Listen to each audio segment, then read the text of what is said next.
Hey guys, how's it going? It's Etanyos here. Welcome to episode number 30 of this NHL 21 Edmonton Oilers Franchise Mode here in Oil Country. If you guys have missed any episodes up to this point, go up into that top corner of the video right now.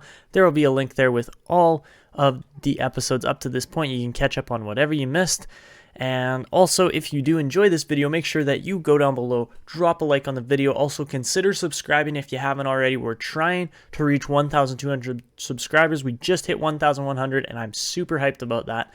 Also, guys, make sure to go down below, drop comments to possibly get featured, and I hope you enjoy the video. So, anyways, last episode, we got through the off season, ended up with a pretty good team here considering we are right against the cap for the most part. Had to make some crazy moves, ended up pulling off a Dylan Cousins trade there. We did move Atu Ratty in that deal, but it had to happen with the amount of money we gave him. It just didn't make sense.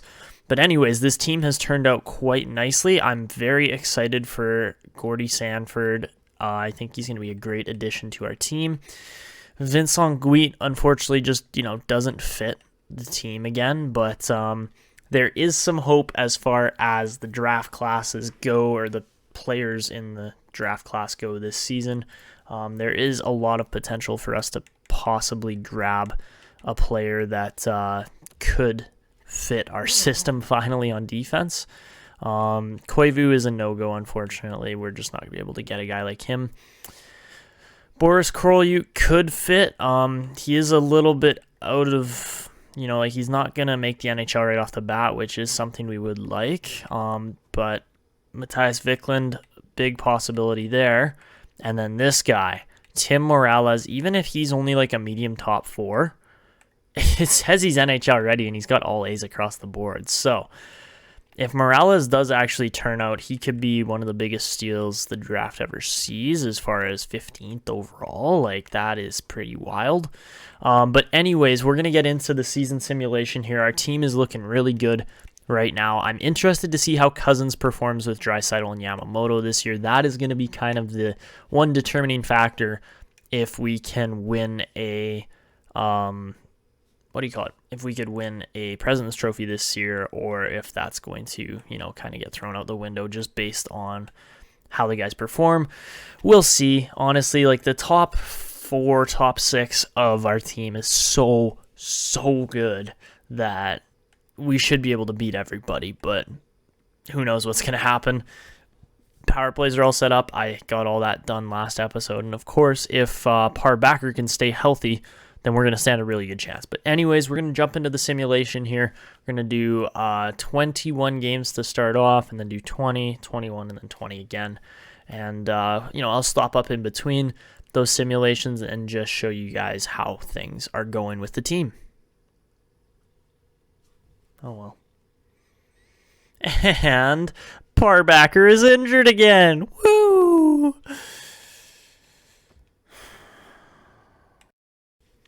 All right, guys, so 21 games in with the goaltender injury, the Oilers are still 15-5-1. So a pretty solid start to the year. Connor McDavid, 13 goals, 14 assists in 21 games for 27 points.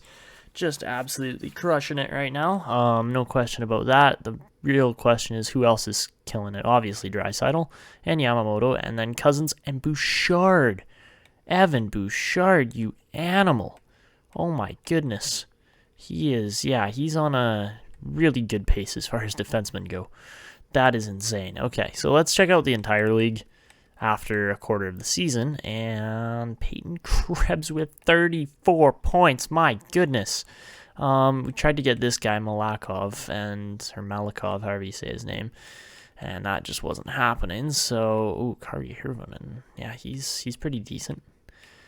And then Bush, another number 1 overall pick. Perezian, number 2. Yeah, there's a lot of good players in here, I would say. Yeah, okay. So, as far as defensemen go, I'm going to assume that, Bouchard is at a point per game, and there's 4 other guys that are ahead of him still. That's pretty crazy. Cronwall's insane, too. Okay. So that's the league at the quarter mark of the season. We're going to go to the halfway point now, which is 41 games in the sim. hopefully Backer will be back by then, and the Oilers can continue on their winning ways. 31 points puts us first in the West right now. Still first in the league, but Tampa's got a game on us. And, okay, tied for first in the league with Carolina. Go figure. So, yeah, I'll see you guys at the 41 game mark. All right, guys, at the halfway point of the season, the Oilers are 27-11-3 for 57 points, which puts them first in the league currently. So, yeah, pretty good first half of the season here. McDavid with 64 points in 41 games. Obviously, he's crushing it. He's in his prime still. 31 years old now. Yeah, 31. Just absolutely insane. Draisaitl, 57 points. William Eves, 51. 47 points for Kyle Yamamoto. And Dylan Cousins, unfortunately, has dropped off just a little bit there with 39 points in 41 games. Puljujarvi's been crushing it still. Not so much on the defensive end, though, for this team, but that's okay.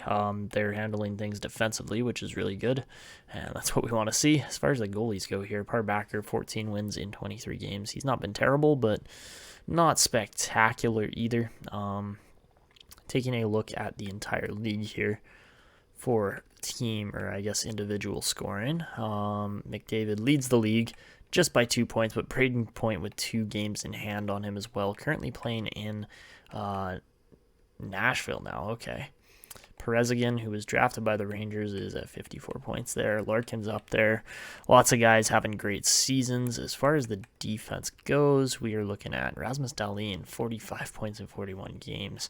He is crushing it, and no Oilers in the top 12 or so there. And then Bouchard and Makar right in the same spot there. They both were injured for a couple games this season, so they are missing out a little bit, but it's not a big deal. We're going to get into the third quarter of the season here. The draft class is looking weird as far as I'm mainly focused on getting a good, elite defenseman if we can. It's looking weird because this guy would seem like the kind of guaranteed choice in Boris Korolyuk, except he's the 3-year ETA.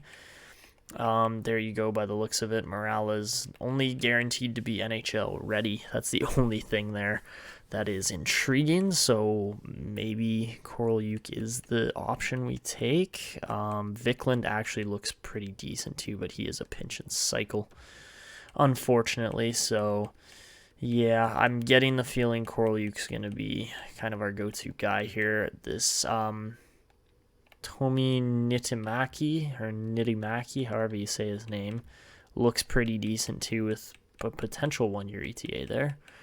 And besides that, that's kind of it for the draft class, really. There are some players further down that could have potential. I'm sure this Brodeur guy here will be a low elite.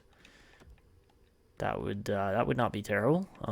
But besides that, after pick 8 or 9 there in Vikland, it kind of drops off. There isn't a crazy guaranteed amount of elite players yet or anything like that. And Bergfors could be good too.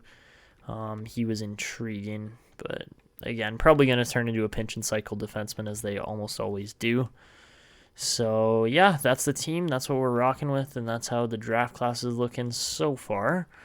And I will be back with you guys at the 63 game mark of the season, right around there. Or I guess it would be, 62, right around there, something like that. So yeah, I'll be back with you guys at the 3-quarter mark of the season, right before trade deadline, essentially.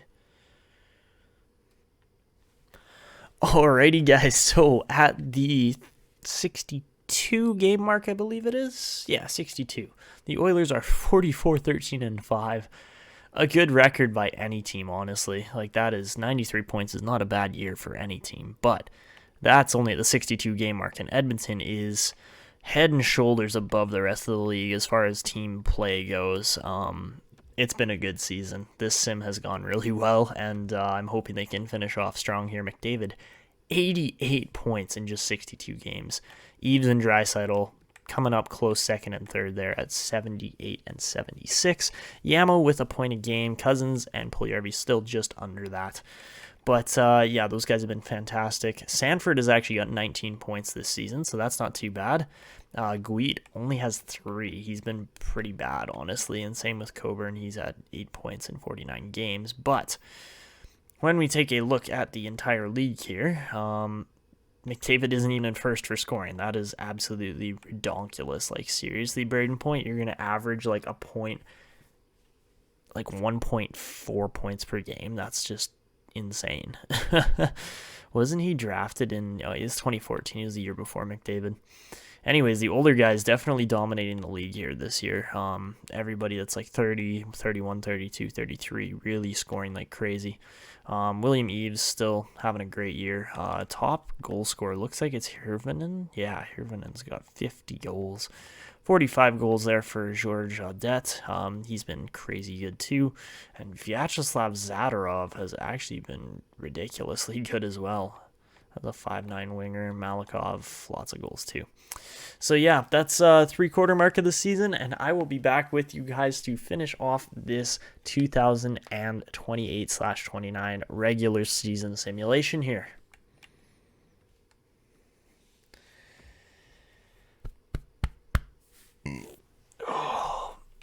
I wouldn't even put it past the Oilers to choke this out and not win the Presidents, honestly. Wait, hold on 2 seconds. I'm just going to go out on a limb here and say that we finished first, because I doubt, we were 20, well, not 20 points, but like 15 points ahead of the second place team. That's pretty crazy. And it was the Flames or Canucks tied there for second place. That's crazy for the year.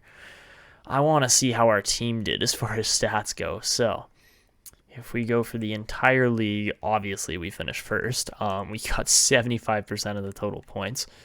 Goals for per game was a 4.33. Goals against per game was pretty high too, but we still won most of our games. 33% on the power play. We had the number one power play in the league. What about penalty kill? 77.5 was pretty average by the looks of it. Yeah, kind of like right in the actually, we were in the lower half for PKs, but obviously our records were just going to be insane. Like, our home and away was both the best record in the league. Let's see, how many power play goals did we have? 76 was first in the league as well. Our goals against per game was pretty high by the looks of it. Actually, no, it was right in the middle, I'd say. Actually, no, we were actually one of the better defensive teams, believe it or not. That's funny. And then our goals for it was first. Okay, so not much question there. Goals against, we were actually pretty good, like 11th or 12th in the league for goals against. So yeah, Edmonton did really well this season. That was pretty obvious by the record, but only Draisaitl breaks 100 points besides McDavid. That's kind of crazy, but Yamamoto, Cousins, Eves all over 100 or all over a point per game. Eves puts up 98 points this season, so yeah, he's been having a pretty good career here in Edmonton, I'd say. I'm very glad we were able to pick him up. Defensively, not much really going on there. Parbacker, 38 wins though, so that's a really good season from him. And looking at the entirety of the league, Connor McDavid just beats out Braden Point by 6 points. I mean, he did have 2 games in hand on him, but Braden Point got injured at some point, and McDavid didn't, so that was kind of the key difference there. So McDavid most likely going to win the scoring title.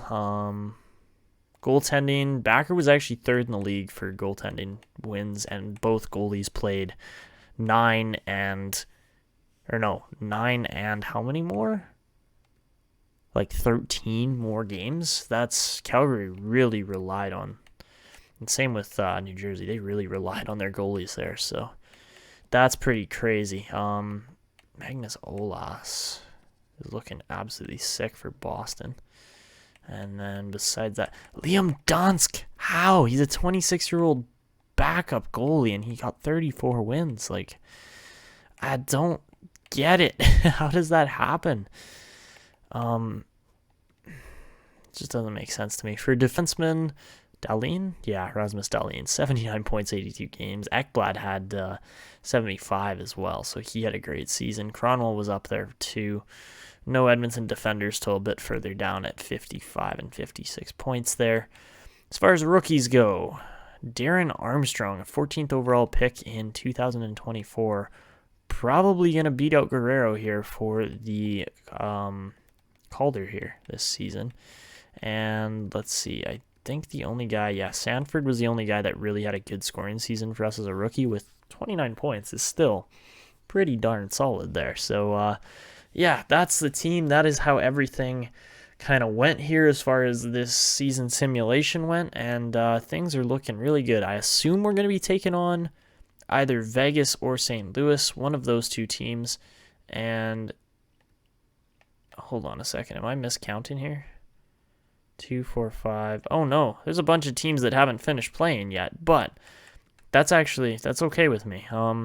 So regular season isn't over yet. There were still 2 games left there.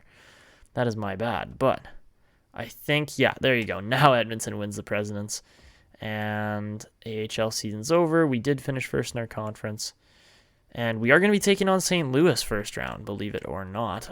So I do actually want to just go and update that a little bit here. Obviously, Edmonton was still going to finish number 1 either way, but Calgary and Vancouver had 110 points. My bad. So the West was good. New Jersey was actually stunning as a team. They were really good. Wow, okay. So that was the Devils there. McDavid's 121. Did that hold up, or did he finish second? Because there was 2 games for Braden Point to score 6 points, and he didn't, but he got darn close. He got 4 out of those 6 points to tie McDavid. Wow, okay, there you have it. So that is your season. We're going to be taking on the St. Louis Blues next episode when we get into the playoffs. Vancouver, Calgary take on each other. Winnipeg and Vegas, and then Nashville, Dallas for the West. In the East, we got Florida, Columbus, Montreal, Tampa, New Jersey, New York, and Carolina, Philadelphia. So that, I think, is where we're going to wrap it up. If you guys enjoyed this video, make sure that you go down below, drop a thumbs up on the video. Really helps the YouTube algorithm and helps getting this video in front of more people.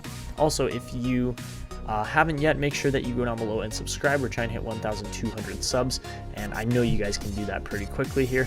Also, don't forget to leave comments to possibly get featured, and don't forget to hit that notification bell so you never miss a video. So that's going to be it for me. This is Etanyos signing out, and see you.